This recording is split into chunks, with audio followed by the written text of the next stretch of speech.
Seconds out, delighted to be joined by Eric Donovan, unbeaten super featherweight, former Irish champion, of course, down at feather, going in against Zelfa Barrett during Matchroom's fight camp stage of boxing's comeback. Just first of all, when the opportunity was put to you, not just for a fight with Zelfa Barrett, which is a good opportunity in itself, to fight at fight camp and be one of the focal points of boxing's return, I imagine you jumped at the chance. Is that fair? Absolutely. I just my manager. I only changed over my managerial. I changed managers there just recently, and a couple of months back. And Mark Dunlop, his reputation precedes him. You know, he's delivered for Tommy McCarthy, James Tennyson, Ronnie Clark. What do you call him? Paul Hyland. You know, and I've seen these guys boxing on the Zone and Friday Fight Night, Sky Sports, and I was just saying, like, you know, if I need somebody to take me to the next level. My old manager Leonard Gunning had done a great job with me, and he brought me on the road and he brought me around, and I was a big fish, and I was topping bills in loads of small hall shows, but I knew I needed to go to the next level. And Mark has great contacts, and he's a great experienced guy, great manager, and I just wasn't expecting to get such a big break so soon.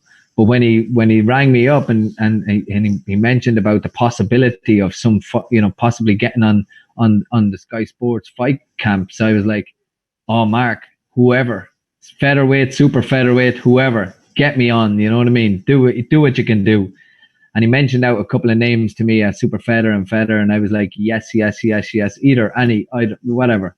And then he came back and said Zelfa Barrett, and I said, absolutely, let's get it on. So I'm delighted, absolutely delighted. I'm obviously going to ask you now, as you've said it, who were the other names? Well, he just ran through a good few names like Lee Wood, Reese Bellotti, all these kind of guys around the weight, and I was just like, any of them. Because he did say that there's a big problem at the moment with the international travel ban and that, and he said there's a great chance that British and Irish fighters are going to don these bills. You know what I mean? So I was like, yeah, well, throw my name in there, because I'm waiting for a break. And the thing is, you're waiting for a break for so long and you work so hard, and then we were gutted because the wedding wasn't going ahead, and we had to tell everybody. We had 120 people, family and friends, going to Spain, and we were going to get married in Nurka, and it was, kind of a dream for both of us, and we loved the place. And then we're having to deal with the whole lockdown, and I was doing fitness classes at home with the public and keeping everybody on their toes, and just doing really, like, trying to remain positive and considering the difficult circumstances, and then this was a silver lining in all of that. So I was just really happy to get it and excited. I'm really excited as well for the whole opportunity. Some people out there, maybe the more casual observers of the sport, will have looked at the match made between you and Barrett and said, well, who is Eric Donovan? Obviously, you were incredibly accomplished amateur, both nationally and internationally, European bronze medal in the pinnacle of that, also WSB exploits, of course. Just tell us why you decided to turn pro so late on, because you won your European medal, 2010? And then didn't turn over until 2016. Was it the lure of WSB that kept you there? Not really, no. I went to the WSB just for a bit of an experience. I was looking for an adventure at the time in my life. Funnily enough, I was a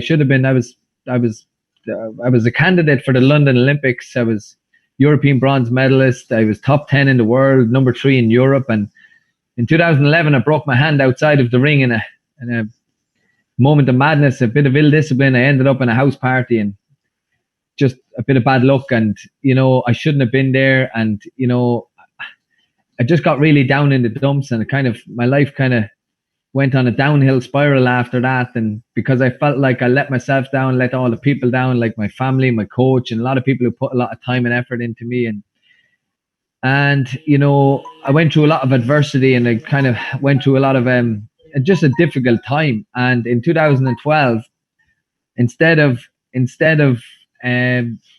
going to the Olympics, I was nursing a broken hand, and but when my hand got back right, I helped out the team. I helped out Katie Taylor as a sparring partner for the Olympics, and I worked for the national broadcaster then as a pundit.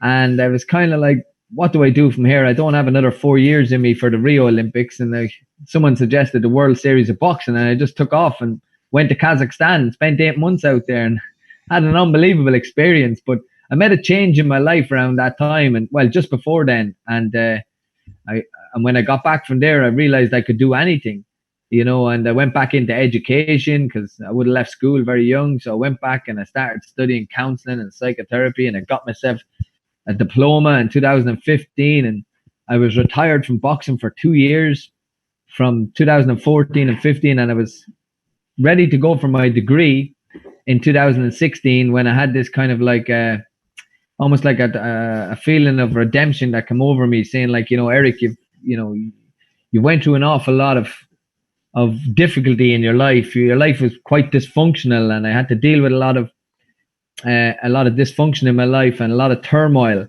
and again, mental health problems and addictions and everything, and that I experienced and I had to work over. And I just said, imagine now with a foundation of an education behind me, a new mindset. You're still fresh, you're young, all your experience, like you achieved a lot as an amateur, going through a lot.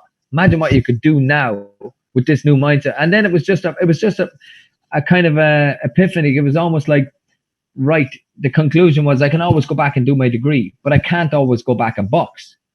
And I said I would love to finish my boxing career on my terms and say, do you know what? I've done it. I went out on my terms and gave it my all, and that's all I can do. And so far, it's proven a really good decision. And I'm boxing better now than I ever did at my peak as an amateur. Tell us a little bit about the dysfunction that you've just described, some of the problems you had in the past, and also what led up to the big kind of life-changing mindset alteration that you talked about. Yeah, I just got really down. I felt like in life, I was an unbelievably talented kid from a disadvantaged area, disadvantaged background, and a tough background. But I always say it to people, like I had a fun upbringing, a happy upbringing, but it was a tough one. I came from a very populated area, a big family, and my brothers boxed, my cousins boxed, and I just excelled at it. I absolutely loved it, and I didn't really do well in school or my social life, and even family at times was just a little bit difficult for me. But in the boxing club is where I excelled. But at the age of 14 or 15, I started to experience and drinking drugs, and then boxing became uncool. And even at 15, I was the European bronze medalist winner from the European cadets in Liverpool. Never forget that place in St. George's. I think it's St. George's is a cathedral or something like that. It was a beautiful spot, and I was the captain of the Irish team, and I was the only one returning with a medal. And there was a lot of kind of people tipping me for big things in boxing, but I always threatened to do really, really well and then pull the curtain down at the final hour. Self-sabotage. It's just something that I've been dealing with most of my life, which is like unbelievable, overwhelming, powerful emotions and mental health issues. And drinking drugs, I realize now, was only coping mechanisms for all of this, and it was only painting over the cracks. And in 2012, well, just before I made the big change in my life, I kind of felt that I was at the end of my tether, and I didn't see a purpose in life anymore, and I wanted to take my own life. And I go around and I share this story with a lot of schools. Last year I spoke to thousands of students, and it's one of my favorite things to do, to travel around to schools and speak openly and honestly about how we are human beings, and it's okay to feel not okay, do you know what I mean, and stuff like that. So I had to reach out and ask for help. See, I was the champion of Ireland at 11 years of age in a sport, like a sport we call boxing, which is synonymous with being strong and brave and macho and all those things. And I never thought that I could feel lonely and confused and anxious and all. But in 2011, that's how I felt. I felt like I was a waster, a loser, and nothing else. And even though I traveled the world and represented my country, I didn't feel like I was anything of value. I just felt that I was only a boxer. And boxing kind of consumed my whole identity, dangerously so, where I felt like, who am I? What kind of a value system do I have? What are my morals? What do I want out of life? I was also a dad, 2 young boys, and I wasn't really delivering in that regard either. And I was just like a bit lost. And I just felt that people would be better off if I wasn't around. And thankfully, I reached out to my old amateur coach, person who's been like a father to me and a mentor, a counselor, a teacher, everything. And I asked him for help. And I knew by the way he looked at me, the help I was asking him for, he couldn't provide. It wasn't the old type of like hold up the pads or open the boxing club doors or, give us some instruction. He knew that I was asking for something he couldn't provide, but he introduced me to some people who could. And then I went and I started working with counselors, and I went into rehab in 2012, and I changed my life around from that point on. And what was it? What were the main things you were struggling with in terms of going to rehab? What was it that you stopped? Oh, addiction. Could not stop it. Everything I touched was just obsessive. It was drink, drugs, gambling. It didn't matter. It wouldn't matter. I remember going out to the back shed one time to throw darts, and I ended up spending about 10 hours out there throwing darts at this table.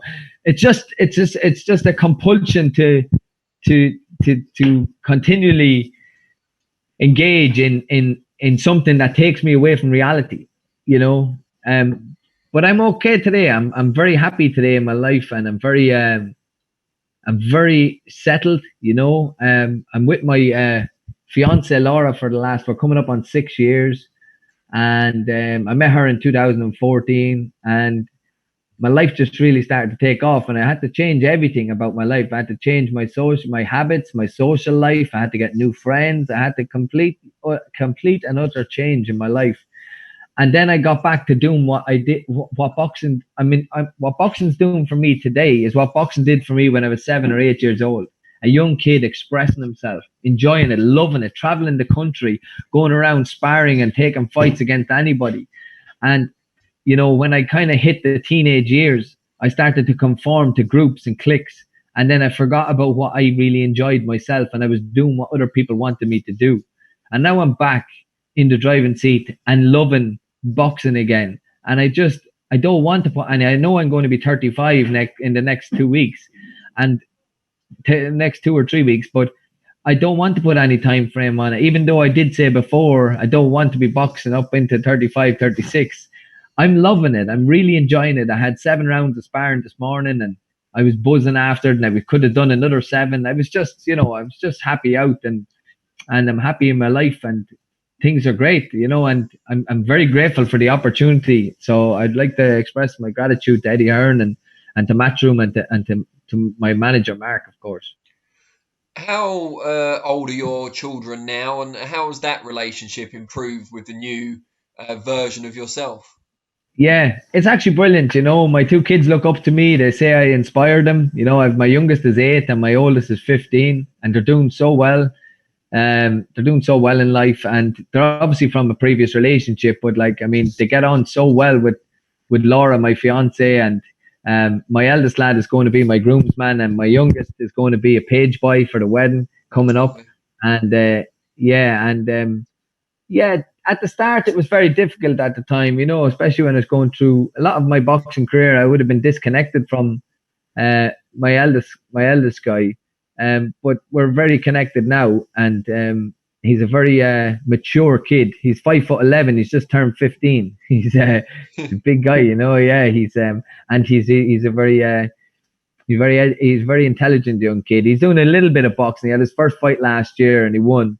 He's at a novice level, but he enjoys the training, and he enjoys the partaking in boxing and taking a dig and giving a dig, and he understands the principles of it will help him out in life. But I wouldn't like him to box at the same level that I'm at, but I think the principles of it will definitely help him going forward in his life. You're unbeaten in your pro career so far. I think you've only fought 3 opponents with winning records. How difficult has that been for you, given in the amateurs you were mixing with the likes of Selimov, Valentino, and people like that, the real cream of the crop? And you've kind of had to start against the journeyman types as a pro. Yeah, and it's just because I was spent 3 years in retirement, and came back from there. I was kind of like a forgotten in the world, in the circuit of boxing, but not so much. People never forgot how good I was, but I wasn't really coming in off the back of anything. exceptional, no Olympics or whatever. It was more of a poor, unfortunate story, more so than and then kind of uh, what would you say, a strong, solid Olympic campaign. Sure. Um, but so I kind of had to work at the bottom of the bottom. You know what I mean? It was kind of like really, the bottom of the barrel stuff, and just kind of get my name back out there and just try and take whatever comes. And my manager did say to me that he would try and fast track me as best he could, but he's very limited with his resources. And, he's been reaching out to a lot of people and trying to get me big fights. And they were just coming undone. A lot of people weren't really interested in giving me the platform because they knew that here's a guy, Eric Donovan, whatever, he's 4-5-0. Why do I want to put my, he's maybe 33 years old. Why do I want to put my 25-year-old prospect who's 10-11-0 in against him when Donovan's going to be probably done in the next 2 or 3 years? And the risk reward is very one-sided. It's a massive risk, and the reward isn't really great because Eric hasn't got many ranking points or big title behind him or whatever, or maybe not even a big pay purse. So I understood the difficulties that he was having in matching me, and you could only really box who was put in front of you. But even though I don't believe I have been tested yet as a professional, I genuinely don't, even though I boxed winning record opponents. So it was very hard for me to kind of go through that stress, that worry that, if you don't perform here, there's a good chance you're going to lose. I never really had that. And now I know with Zelfa Barrett that this kid is on fire at the moment, and he's a real genuine contender, and not just a prospect. He's starting to deliver now, and he is the guy that Matchroom have invested in, and Manchester are looking to be the next kind of, big ticket seller, fill the shoes of Corolla, Quigg, Hatton, whoever. And I know that I'm being brought over to kind of, as another stepping stone for him. But I'm actually relishing this opportunity because, as you said, I've been in with some of the best boxers, amateur boxers in the world. And I'm a boxing fan, and I'm very passionate about boxing as well. And I used to sit at home and watch the big fight nights on Sky Sports and dream just like a young kid. I would love to one day maybe don the canvas, on Friday fight nights or something like that, and just to experience it. And so my life has done a complete 360, because I was sitting in college, not competing. I was training all the time, looking after my health and looking after my well-being, and I do an odd bit of sparring and whatever, but I was no competition. And here I am learning through the books and learning about life, and never thinking I'm done with boxing. And fast forward a couple of years, and I'm about to embark on another amazing adventure, another amazing journey in my life. And Zelfa Barrett is just a part of that chapter. What do you think Zelfa Barrett brings to the table, and how do you think your two styles will match up? He's got a very interesting style. I think if you don't like Zelfa Barrett's style, then you can't call yourself a boxing fan. He's very, very exciting. Very exciting. He has he's your boxer's, he's your fighter's fighter. You know what I mean? He can box, but he can also fight. He's a good mover. He's nice footwork. He's got a good boxing IQ. So it's going to be a tough code to crack. I'm going to have to draw from all of my experience and draw back, even going back to the years that I sparred with Lomachenko, to the times I fought with Salimov, and times I fought with Valentino, and even to the training camps where I helped Ryan Burnett, and where I sparred with Simpewe Venteke and James Tennyson and Marco McCullough, all these guys. I'm going to have to draw from all of my experience, because I know that I'm going into something that I haven't really been tested for yet.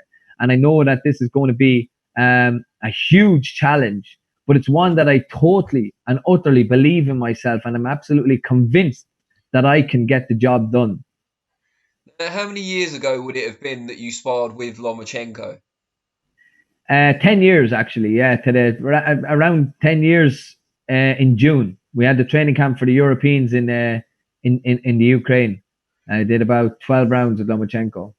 Could you tell even back then? Obviously, you could tell he was a talented fighter. Everyone was talking about him in the amateurs anyway. Did you have an inkling of just how far he would go, how special he'd become?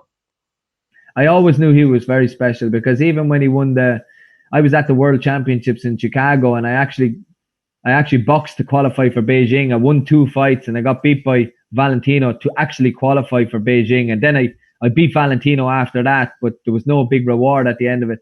And I saw Lomachenko lose to Salimov in the final. And it was the first time he's ever lost an amateur bout.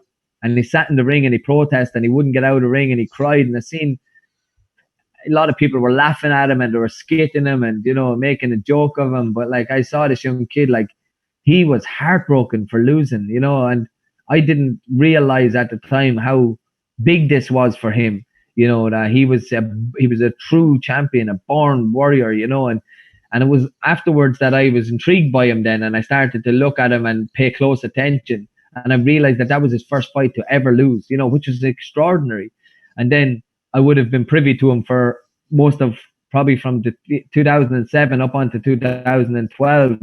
We would have been on the same circuit around the world. And I saw him win the World Championships in Milan as well. And I saw him obviously win the Beijing Olympic gold medal. And then in 2010 he was stepping up from featherweight to lightweight, and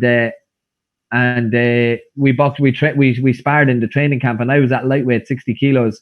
And I did about 12 rounds sparring with him in the camp, but nobody wanted, like we were doing this big group, it was a big collective spar with Azerbaijan, Ireland, Ukraine, Armenia. There was a good few countries there, but nobody volunteered to get in the ring with Lomachenko.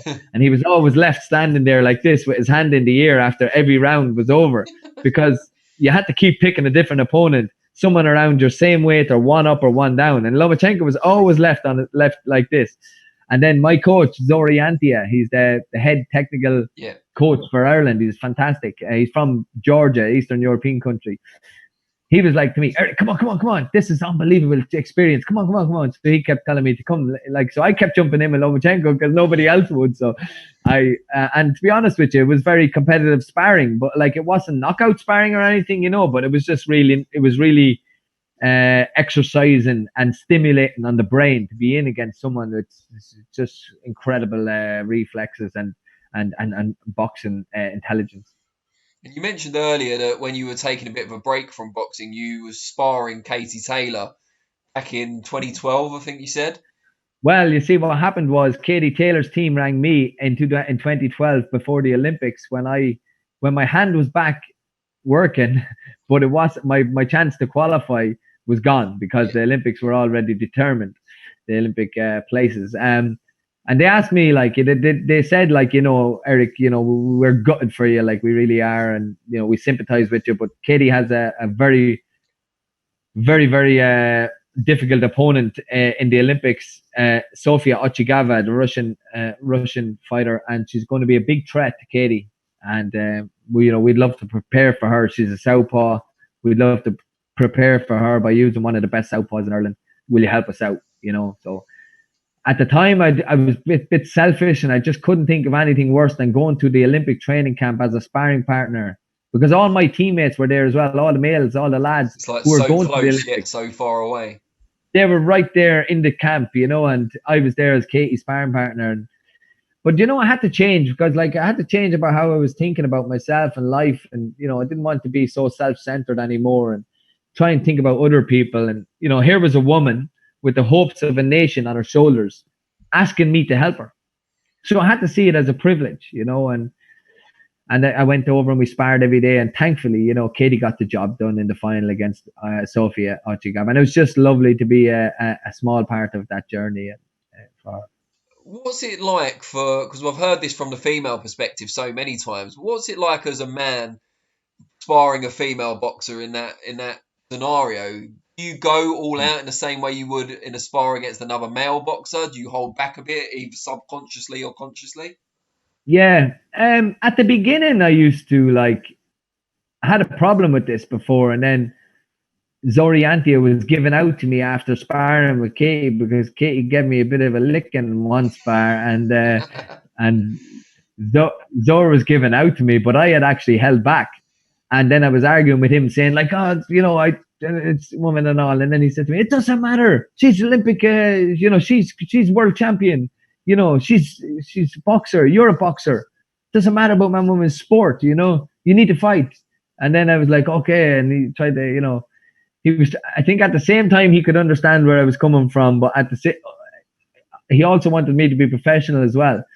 And then I never did it anymore. I never held back against Katie anymore. And I've always given 100%. But I have to say, it wouldn't be knockout sparring. You know what I mean? It would be very 100% on everything, all action, technical, speed, tempo, and everything. But like you wouldn't have any bad intent in your mind.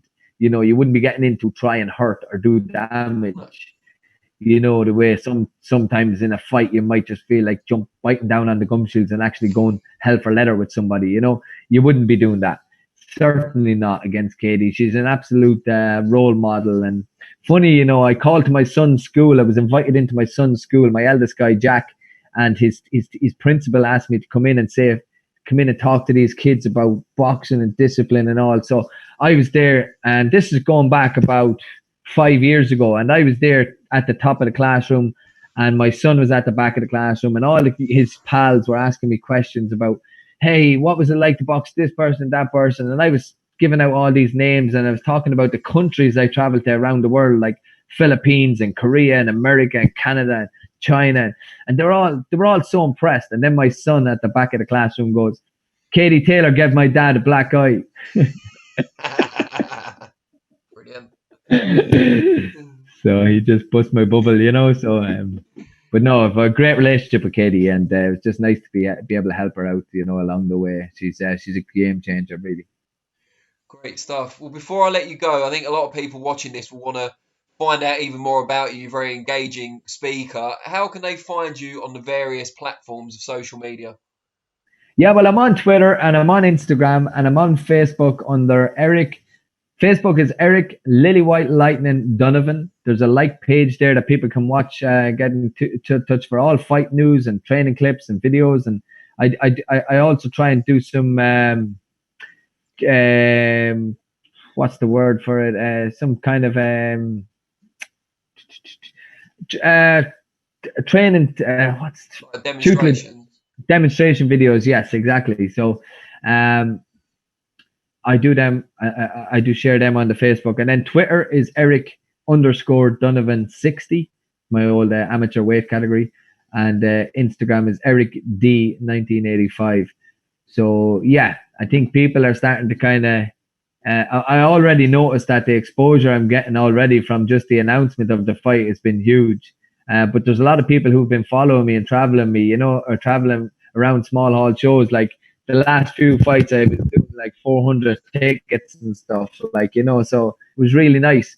And all those people are delighted for me now to get the big platform and the big stage. And I think Sky Sports will be happy too, because there's a lot of people in Ireland who's signing up for Sky Sports subscription so they can watch the fight. So Sky Sports owes me now as well. They do, yeah. They do, absolutely, yeah. Great stuff. I wish you the very best of luck in August, and hopefully we'll get to talk again maybe after the fight. Thanks, Danny. I really appreciate it. And apologies again over the missed time, man. I really am sorry about that. So I know I hate having people waiting. All right, mate. Thanks. You take care, and it's been a pleasure. I'll speak to you soon. God bless. Take care. Bye-bye.